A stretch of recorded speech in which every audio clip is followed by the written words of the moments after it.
Bonjour à tous. La Coupe a dormi hier ici au Sénégal et les journaux ne tardent pas d'éloges pour tout simplement saluer les Lions. Les Lions fédérateurs, retrouvailles inattendues entre Macky et l'opposition, les héros honorés aujourd'hui. Le président annonce une surprise pour l'équipe nationale du Sénégal au palais présidentiel à suivre une marée humaine, comme vous voyez ici sur la photo d'illustration qui peuple la une de Bisby le jour, à l'UCC qui tout simplement tend les mains. Cette marée humaine en vert, jaune et rouge, la longue marche vers le sacre, c'était hier. Un autre quotidien continue tout simplement ce triomphe après Bisby le jour. On continue avec un autre quotidien avec la complicité de la régie, c'est le soleil, l'apothéose avec un point d'exclamation avec les Lions qui soulèvent un peu ce trophée plaqué or. On a le capitaine Kalidou Koulibaly, mais tous ces Lions qui ont honoré toute une nation située en terre camerounaise. Le soleil se lève un peu sur ce triomphe. Après le soleil, on enchaîne avec le quotidien, tout un peuple en Lion. On voit un peu cette image qui revient comme un leitmotiv à la une des journaux de ce matin. On voit un peu le héros. Parmi les héros, il s'agit de Aliou Cissé. Regardez un peu cette foule en vert, jaune, rouge avec les joueurs qui sont dans le bus et qui communient avec le peuple. C'était hier jusque tard dans la nuit. La fête continue comme cette actualité avec un autre quotidien. Après le quotidien, c'est Wolf Quotidien. La revanche du mal-aimé. Mal-aimé, c'est qui, entre guillemets, il s'agit tout simplement de Aliou Cissé. Cissé, c'est 11 victoires, 5 nuls et 2 défaites en Coupe d'Afrique des Nations. Ses anciens coéquipiers s'inclinent après leur critique, Mendy et Sadio, les avocats du coach. Et victoire des Lions à la CAN, au-delà de l'euphorie avec des points de suspension. Après Wolf Quotidien, un autre quotidien qui est sur le rectangle vert, c'est Enquête avec cette photo qui revient également, une photo iconique, ivresse nationale. C'est la une de Enquête. Accueil des Lions, regardez un peu, c'est cet accueil magistral, une marée humaine a accompagné les Lions de l'aéroport de Yoff jusqu'au palais. Macky Sall, président de la République, qui a parlé hier, vous nous avez rendu la fierté et l'honneur. Pouvoir et opposition politique se retrouvent à l'accueil des Lions. Les joueurs, leurs familles et le staff technique attendus aujourd'hui au palais présidentiel. Après Enquête, on enchaîne avec l'Observateur, une histoire en lettres d'or, dit de double lecture, d'or avec tout simplement le trophée, mais d'or avec la foule qui s'est massée hier pour accueillir tout simplement les Lions du Sénégal, cahier exceptionnel de retour au pays natal de la sélection. La thérapie radicale des Lions contre les fétichieurs, oui, c'est un peu chiant. Omar Daf fait le tour de chantier de la réussite du coach Aliou Cissé. Après l'Observateur, on enchaîne avec l'AS, la nation reconnaissante, et la nation l'a montré hier aux hommes, aux Lions. On a le président de la République qui tient un peu le trophée Macky Sall, c'est la victoire du peuple.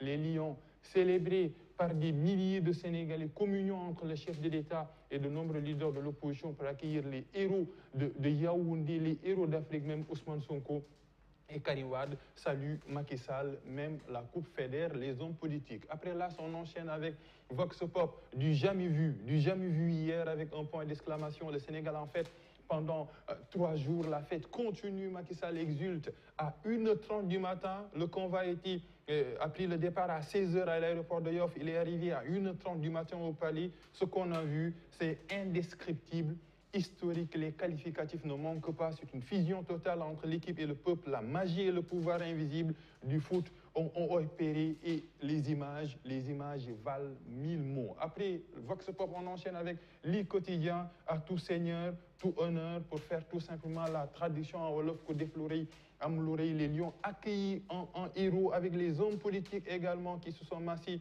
vers le trophée. On a également les joueurs qui communient avec le président de la République, qui ont communié hier également avec le peuple sénégalais, une liesse populaire. Après les quotidiens, Tribune, indescriptible joie, ce Sénégal que nous aimons. Oui, tout le Sénégal aime ce Sénégal-là, ce Sénégal en vert, jaune, rouge. Macky Sall à l'opposition présente à l'accueil des Lions. Il y a des moments où c'est la République qui est au-dessus de tous. Augustin Senghor, président de la Fédération sénégalaise de football.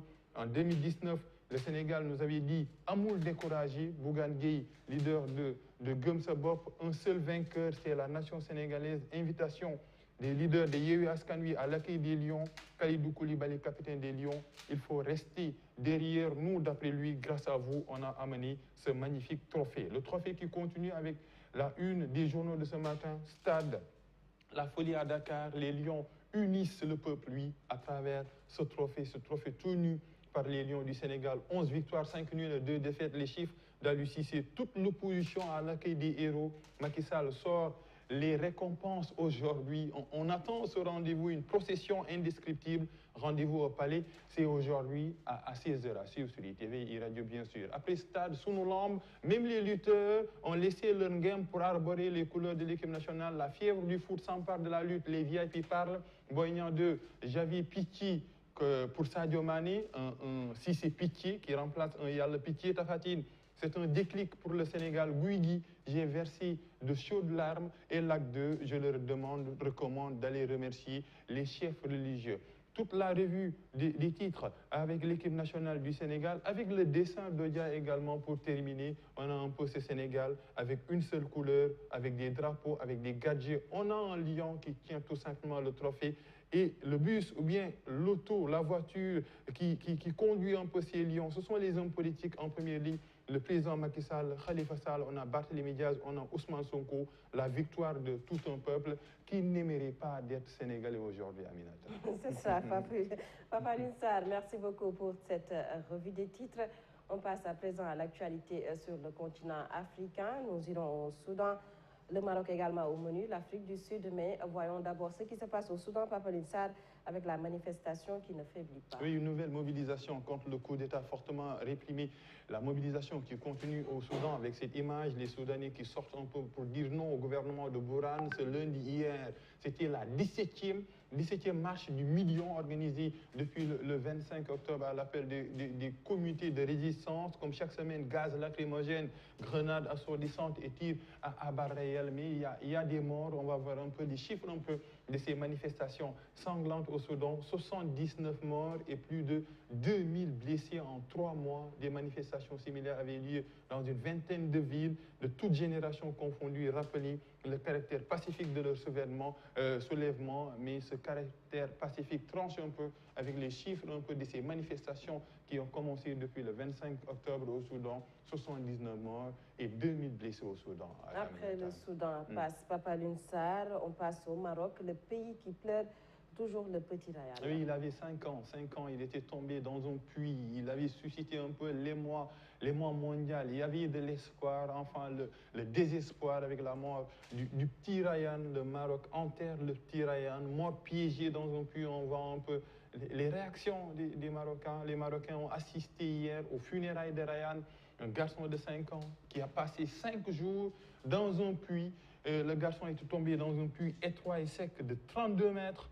Mardi dernier, déclenchant une opération complexe de terrassement pour tenter de l'atteindre sans déclencher un glissement de terrain, des opérations tellement minutieuses. Il est sorti, mais malheureusement, il est monté au ciel. On continue. Samedi soir, la foule s'est réjouie alors que les secouristes dégageaient les derniers poignées de terre pour l'atteindre après une opération de creusement dans le village d'Igran, dans les montagnes pauvres au nord. Mais la joie s'est transformée en chagrin lorsque le cabinet royal de la nation a déclaré et a annoncé que le garçon était mort. Le roi Mohamed VI a appelé les parents pour leur présenter ses condoléances, les condoléances également qui ont plu, les pleurs également pour tout simplement célébrer le petit Ryan qui est parti au Maroc. Triste fin pour le petit Ryan. Papa Sarr, que Firdausi soit ça démarré. Pour finir, Afrique du Sud, deux jumeaux condamnés pour terrorisme. Oui, ils sont liés par les liens du sang, mais également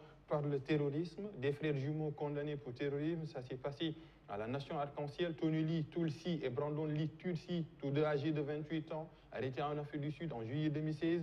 Quelques heures plus tard, la Cour de justice de Johannesburg a infligé à Tony Lee d'abord une peine de 11 ans de prison, tandis que son frère Brandon Lee a été condamné à 8 ans. On continue un peu cette actualité judiciaire en Afrique du Sud. Les procureurs ont déclaré que des attaques avaient également été planifiées contre des diplomates américains, britanniques, russes ou français à Pretoria, ainsi que contre des institutions juives. Les arrestations des deux frères en 2016 ont été les premières en Afrique du Sud liées à une appartenance présumée à l'État islamique, et ils concernent deux jumeaux qui vont partager également